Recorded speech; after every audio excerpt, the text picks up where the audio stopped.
What's good, guys? So today we got to talk about a very interesting topic that I personally have been yapping about for quite some time, right?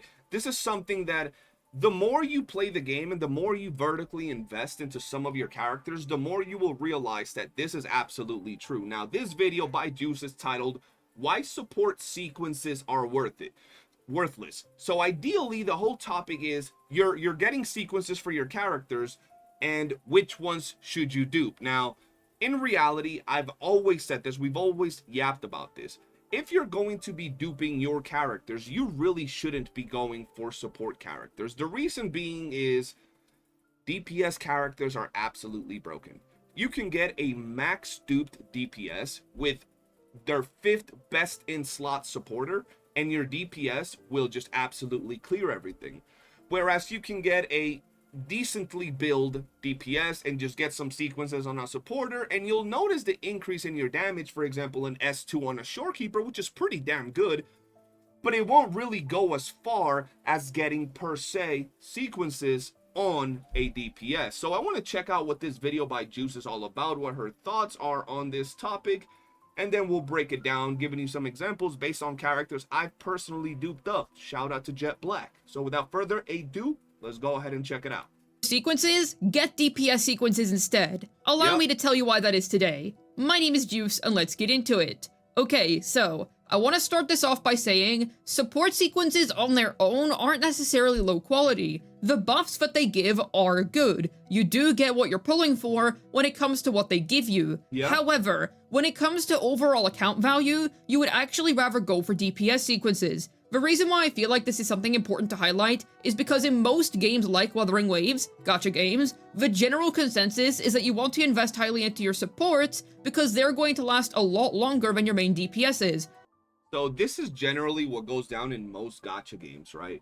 You'll get a really strong support that you could use for your entire account for almost every team, and you'll build them up because they'll just give so much value. But the reality of it is that when it comes to Wuthering Waves, even dedicated supports, like for example Shorekeeper, will have maybe 1 or 2 sequences that really impact her support capabilities, right? Heavily impact them, and then the other sequences revolve around her as a character, even having sequences that allow her to deal more damage when in reality she's over here healing, buffing, and increasing your damage, which it doesn't really plan out, right? So there isn't really a per se character where most of their sequences revolve around buffing your entire team. So in the long run, even though they are good, getting a S2 on a Shorekeeper will increase your overall damage on whatever team you put it on. Oftentimes getting that S2 on a character like for example Cardathea, a character with Augusta, will allow you to clear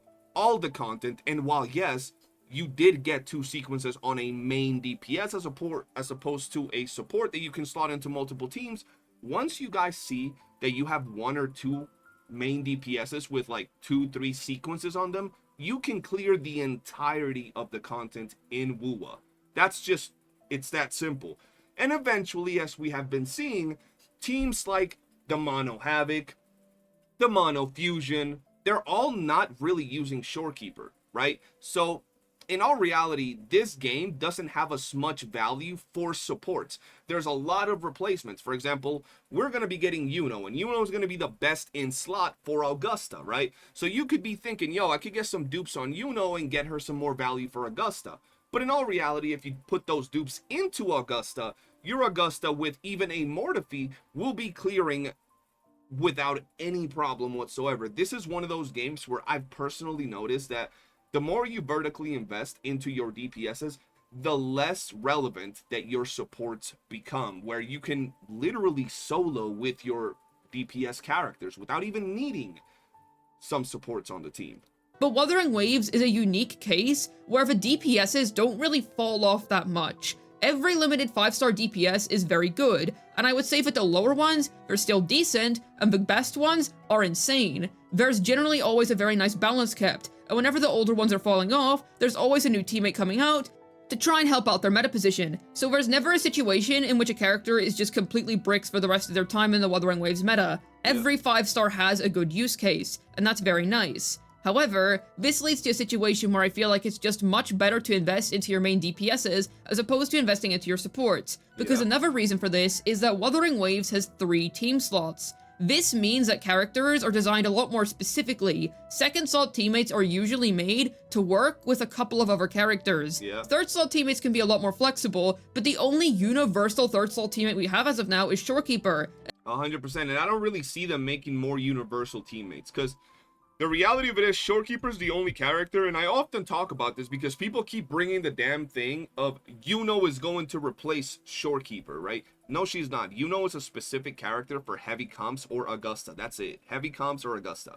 Whereas Shorekeeper can be slotted into absolutely any team, and if the difference between for example, Yuno and Shorekeeper on certain teams is about a 10-15% difference, I would still prefer to invest into my Shorekeeper because she's so versatile and can be swapped into almost every single team comp. And she is the only support where I would say the S2 is actually worth it, Yeah. and her S1 is pretty decent. S2 Shorekeeper is extremely high value. You can put her into any team comp and she'll increase that team's damage. Not just from the S2, just her base kit. Getting an increase on your overall damage from crit rate, crit damage is very nice. And let's be honest, apart from very few teams out there, that S2 will increase the attack very, very nicely. I noticed a change on most of my teams that were running Shorekeeper when I got that S2, like instantly. It was a beautiful S2 to get.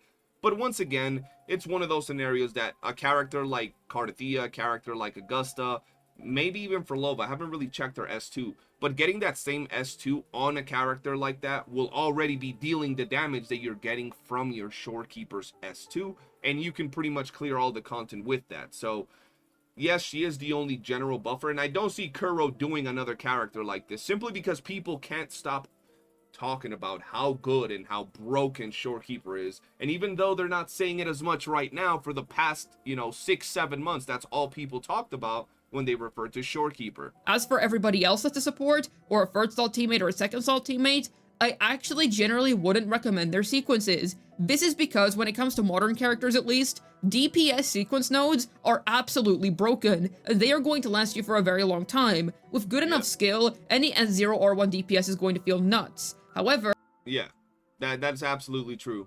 Even free-to-plays can consider getting sequences for their favorite DPS someday. This is not out of the question. That is, bro, for some people, that's absolutely out of the question, because some people want to put their preference in the way they play the game and then complain about certain things, right? Some people cannot, for some reason, just vertically invest on like 2 to 3 teams because they have this obsession with getting every other character or every character that drops, and then they'll complain that they can't get the weapon, they can't get dupes, their favorite character has fallen off. But let me tell you, it don't matter what's your favorite character. It could be a 1.0 character. Get yourself some dupes on Jin Shi and tell me if she's not 1-tapping or at least 2-tapping absolutely every single type of content in the game. That's the thing. People gotta vertically invest into some characters, even if you're free to play, and it's absolutely possible, especially because reruns take like 2 months, right? So if you're just 2-3 months, so if you're just saving your materials for the rerun of the characters you like, you can absolutely invest. And once you have those teams with like 2 to 3 dupes, then later down the line, you can look at to what characters you want to get and start diversifying your roster now that you have characters that can absolutely clear every single game mode. Because of the coral system. Assuming that you're saving up your corals, you're eventually going to be able to buy sequences in the shop for whoever your preferred character is. So, with that in mind, actually, regardless of whether you're free to play or a whale, you are eventually going to have to consider sequences at some point. Yeah. The only player that I can imagine not adhering to this is somebody that insists on playing as 0 or 1 characters, so they use all of their corals just to get more pulls. Yeah. However, I think that for the majority of people, you're going to be trying to get the value out of those corals and getting sequences. So, let's talk about DPS sequences. They tend to really buff up a character's performance to an insane extent. Yeah. I should say, the only time where I wouldn't really recommend this is if your DPS is really, really old. Even then, DPS sequences are really good. When I say that, I'm mostly pointing fingers at one person, and that would be Gion. His early sequences just aren't really that great, and they're not really worth anything. And that's absolutely understandable. Gion was the first ever banner character. He's over a year old by now. if you love Gion, you want to have his babies, I guess you can go ahead and get some dupes on your Gion. But in all reality, I wouldn't really get dupes on like 1.0 characters at this point in time. I would preferably go for newer characters and their dupes, right? Characters like Cardathia are absolutely broken. She is absolutely insane. She goes from being a strong character at S0, and the more dupes you get of her, she just becomes just an insanely broken character. Like, her gameplay, her damage just goes through the roof. Augusta is a character that goes from being pretty damn solid, easy to build, and easy to work with at S0 to an absolute monster by simply getting her S2. An S2 Augusta has insane freaking value. And obviously, the higher you go with her dupes, the more she'll, be able to do. But an S2 Augusta is already clearing all of the endgame with ease, right? So newer characters hold more value. That's why I tell people, look, invest on 2 to 3 characters that you really like and build teams around them right now. Even if it takes you 6 months to fully build those teams, to get those characters some dupes, by the time you're done building those 3 teams, we'll be like a whole, region ahead, and the characters will probably be better and stronger than the ones from a year before that. So even if you're spending the time to vertically invest into your characters, by the time you're done vertically investing, you might have missed a bunch of characters, but one, they'll rerun, and two, the characters that will be out by then will probably be stronger than the ones that were out when you were trying to maybe pull more units. Get his first couple, and it just isn't gonna do anything for you. He doesn't really hit the ground running sequences-wise until S6. But every other main DPS that has come after him has had insane sequences. Jinxi's are really good. Camellias are really good. Yes. Shangli Yao's are pretty solid. And then you go into 2.x, where sequence value just skyrockets. Yeah. And basically every main DPS of any 2.x character is insane. Even just S1 is a big upgrade to most of them. So once again, very realistically achievable for most free-to-plays, and very much a realistic decision that you're gonna have to make someday. So, think about it like this. Take Shakona for example. She is a good character. She is niche, but she definitely has her teams in which she works well. Yeah. However, her S2 only provides 40% arrow damage bonus to the team. While that's great if you're a super dedicated Cardathia main, why don't you just get S2 Cardathia instead and have way more impact on your account on the whole? Yep, that's a perfect example, right? With a character like Cardathia, right? Or let's bring it up to date. A character like Yuno, right? A character like Yuno provides, I believe it's 40% more damage amp at 10 stacks, right? With her S2. That sounds all fine and dandy, but you got to keep in mind that you got to have the 10 stacks from her to get that buff, which only currently Augusta's gonna get. So you're specifically getting that S2 to buff your Augusta. Whereas if you get Augusta's S2, you're now getting more crit rate, you're getting more crit damage, you're overall amplifying your damage and your ease of build and your ease of playing. And that applies to a lot of other characters, like Juice just said, with Siakona and Cardathia. And it's the same with a lot of other teams, right? You might think about getting dupes for a sub DPS or a support, but in all reality, going for your main DPS is going to give you a lot more value. Now, if we're talking about, once again, characters like Shorekeeper that are universal, that might be a little different, but we're not really talking about those because Kuro doesn't drop those. They drop very specific support characters. Lupa, Siakona, so forth and so on. And if you're getting their dupes to support your main DPS, you might as well just get the main DPS's dupe. You know what I mean? Could argue, because I want to use the support in more areas, and if I get sequences on them, then that means that I'm going to be able to upgrade my count on the whole. Not really. Yeah, the not only really. character where this applies is Shorekeeper. Exactly what I was saying, bro. The way they're going about their supports nowadays, or their sub DPSs, is extremely specific. Sure, you can still find case scenarios where you can slot a Siakona into like a freaking Gion comp. You can slot like a Yuno into like a Zani comp. But in all reality, you're missing out on half of these units' kits, right? Like, if you slot in Siakona into a Gion comp, you're not really taking advantage of the arrow erosion. If you slot in Yuno into a Zani team, you're missing out on the damage amplification. So, considering the fact that these sub DPSs or support are tailor-made for other characters, it's better to just get dupes on the main character at this point. Because her S2 provides a universal 40% attack buff to anybody that stays within her stellar realm. However, if you're really dedicated to a couple of DPSs, you can still make the argument that you would rather get their DPS sequences as opposed to getting Shorekeeper S2. However, that is the one instance in which I can recommend it. The other instance where I can actually see you getting sequences on a second slot teammate would be Brandt. This is because I do feel like he works in enough teams to justify getting his S1 at least. And it's just because Brandt's the GOAT, greatest of all time, best Withering Wave character out there. He's just built different. He's him, bro.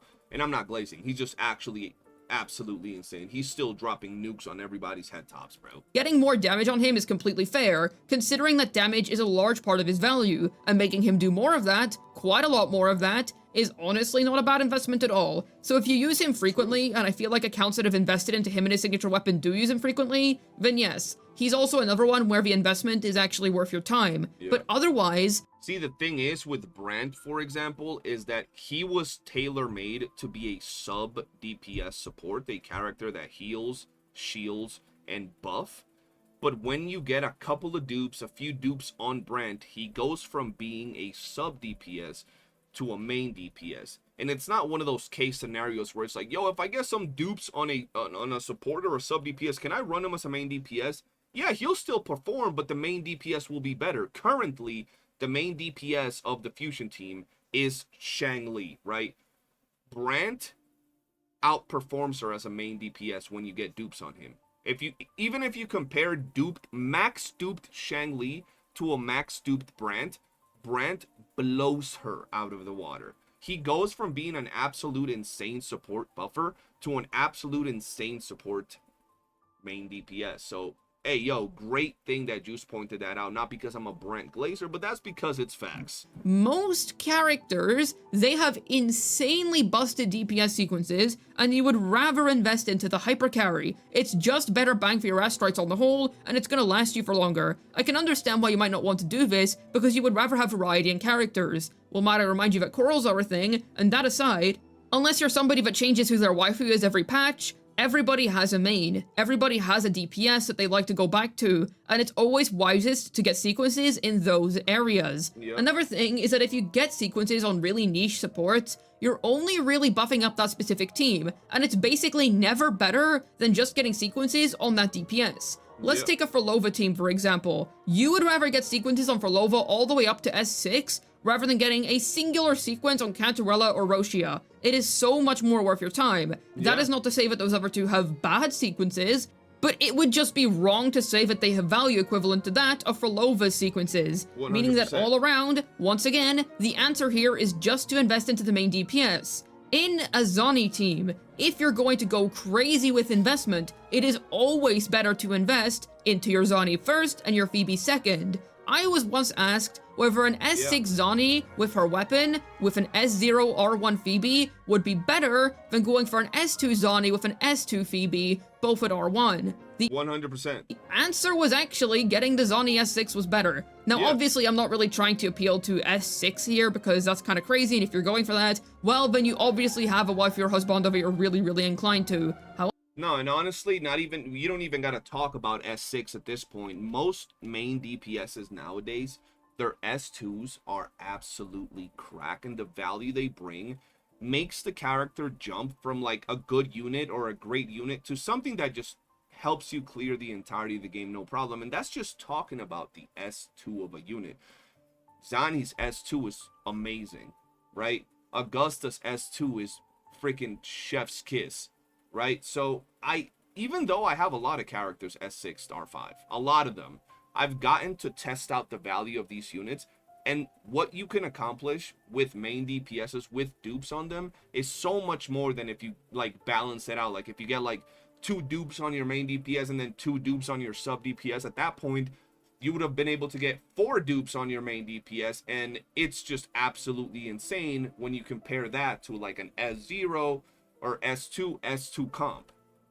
However, that aside, this point still stands even if it's just S1 to 2. You would still rather get it on your Zani, despite Phoebe being a much more flexible character. Yep. You can take this logic across to basically every main DPS, and it's going to hold true. Now, once again, there are specific situations in which, yes, you would actually prefer the sequence on the 3rd slot or 2nd slot teammate. For example, if you're a Cult Charo player in 2025, don't worry. you're a Calcharo player in 2025 as a retired Calcharo main, you need to get Augusta. Let your boy rest. You don't need to be out here Calcharoing. Unless you're a brand new player, you're just starting out and you got calculator, then by all means play with your calculator. Me too, then S2 Shorekeeper is worth it, because it's not really worth pulling for Yinlin for him. Quick swap teams and damn, bro, Yinlin just catching strays. Might as well just get that dupe on SK rather than pull Yinlin. Bro, Yinlin fell off hard. She's still waifu. She's still a red-headed sexy elf, but damn, did she fall off, bro. She's not even worth getting for Calcharo nowadays. That's insane. End up being Virgil Roth's best in slot, so there's not really any purpose in trying to play him as a hyper carry because his damage just isn't really all that good, and getting sequences on Yinlin just isn't really a good idea, because her sequences suck until S4 and S6. You have to go all the way for that, and if you're doing that, then you're probably a big Yinlin simp that's not really playing Calcharo for Calcharo, and at that stage, I wouldn't be surprised if you were just playing DPS Yinlin. Yep. Do you get the point? After a certain stage, you're not really gonna have much. And even DPS S6 Yinlin is very mid when you compare it to other S6 characters, even other sub DPS S6 characters. Like, you compare Yinlin to like Phoebe, she's getting washed. You compare Yinlin to Brandt, she's getting washed, bro. It's not even close when it comes to the comparisons, right? And these are theoretically sub DPS characters, right? And I know a lot of people are gonna say, well, Peebs is actually a main DPS. Yeah, but y'all know what I mean. Else you can do to invest into him. At that point, S2 Shorekeeper is an excellent investment for you if you're really dedicated to that respective character. However, it once again ends up being about being dedicated to a set of characters or one particular unit. This is always what sequences are about. And I can understand the apprehension. I can understand being a little bit worried and thinking, am I gonna regret getting the sequence later? What if I just don't really find this DPS fun anymore? And that is realistic. But that also makes no sense, right? Because we're not talking a game that gives us universal supports constantly. We're talking about a game that gives us very specific sub DPSs, right? So once again, if you don't want to pull the S2 on Augusta because you fear that eventually you might get bored of Augusta, the same applies to the sub DPSs. Eventually you can get bored of that character, right? And even though, yes, they could have more longevity because later down the line, for example, if you get dupes on Yuno, they could drop a character that also synergizes with Yuno, getting shield stacks. You might also be bored of Yuno, right? That's just the reality of it. And I don't know, I feel like characters nowadays, apart from a certain few when it comes to sub DPSs, are just really tailor-made for very specific characters. I don't see, and I could be wrong, I probably will be wrong, but I don't see Kuro anytime soon releasing another character that's stacking shields every half a second, like Augusta or whatever. I don't see that happening. Will it happen down the line? Probably. Why not? But you can't really bank on that when it comes to team building and team optimization. Now, if you just want to suck Yuno's toes and that's your reasoning for getting dupes, that's a complete other subject that we're not talking about in this here video. But like I have said a couple of times throughout this video, most of the time, getting sequences on that support is going to be more restrictive. Shorekeeper is literally the only exception. For example, back when Roshia came out, yes, you could actually fix her field time issues by getting her S1. That did help. Yes, absolutely. However, any amount of Astrites that you put into Roshia would still be a waste, because you would much rather just get sequences on your Camellia instead, because basically any of those were going to be a better investment than anything you put into Roshia. And that just kind of proves the point that no matter what you do, you just kind of end up going in circles and you end up at the same starting point. That being, you should get DPS sequences over support sequences. Now, obviously, if you really, really love a certain second slot or third slot teammate, typically speaking, the more sequences you get on them, the better the buffs get and whatever. However, the S6 usually tends to turn them into DPS. So if that's your goal, then fair enough.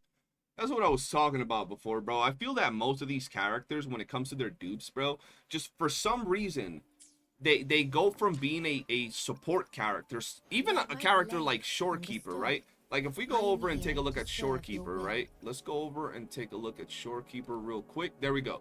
We have Shorekeeper here, right? We go down to her sequences, right?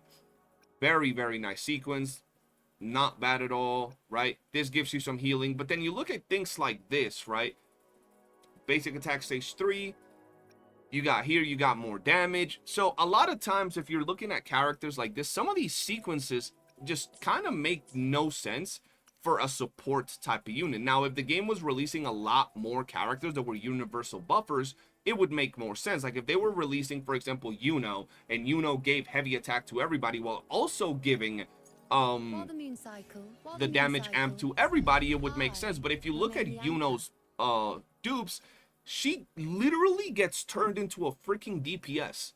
I've seen firsthand duped Yuno's damage potential, and she's literally a DPS, right? Which really makes no sense. Now, if you want Yuno and you want to turn into a DPS, by all means get these things, but most people realistically aren't getting most of their dupes. They're getting only a few. When Yuno is in her lunar cycle, her attack is increased by 40%. So if you're getting her to be a sub DPS or a support, it really makes no sense. And that damage increase of 40% that she offers right here to herself, if you're trying to build her for an Augusta team, would probably pay off better in Augusta, because as you can see right here, you get a nice little damage increase from your crit damage. Over here, you get some nice little damage from crit rate.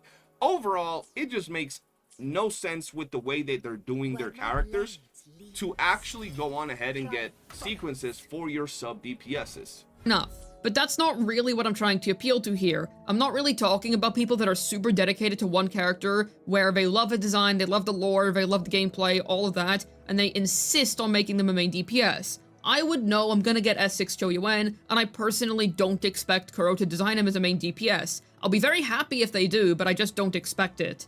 I'm more so talking about people that are thinking of S1 to 2 characters, and they're not really sure as to who they should invest into. It seems like you should get sequences for supports, but consider this. A lot of them end up being niche or just helping that character's damage. You can check a Yuno sequences in the game already. Most of them only really help her damage.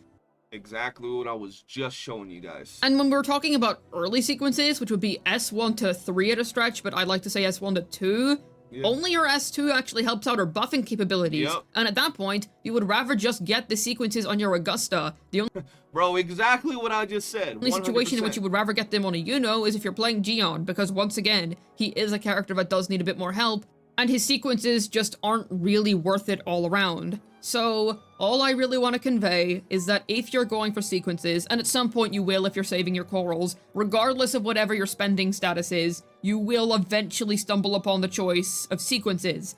I would say invest into your main DPSs. Yes, you're going to continue to build your roster over time, they're adding more tower floors, and having more and more characters is good, but because of corals, we don't really have to think of it from a polls perspective as much as we can think of it from a corals perspective. It's something that you can work at over time, and I just think that saving up all those corals only to buy some support sequences that aren't really going to go that far for you account-wise, not the best idea. Save them for your dedicated main. Perhaps if you're really worried about getting it for a new character, wait for their rerun, see if you still like them that much, and then go ahead. You're gonna feel absolutely great, and it is gonna be far stronger than what any niche support sequence is gonna be able to do for you.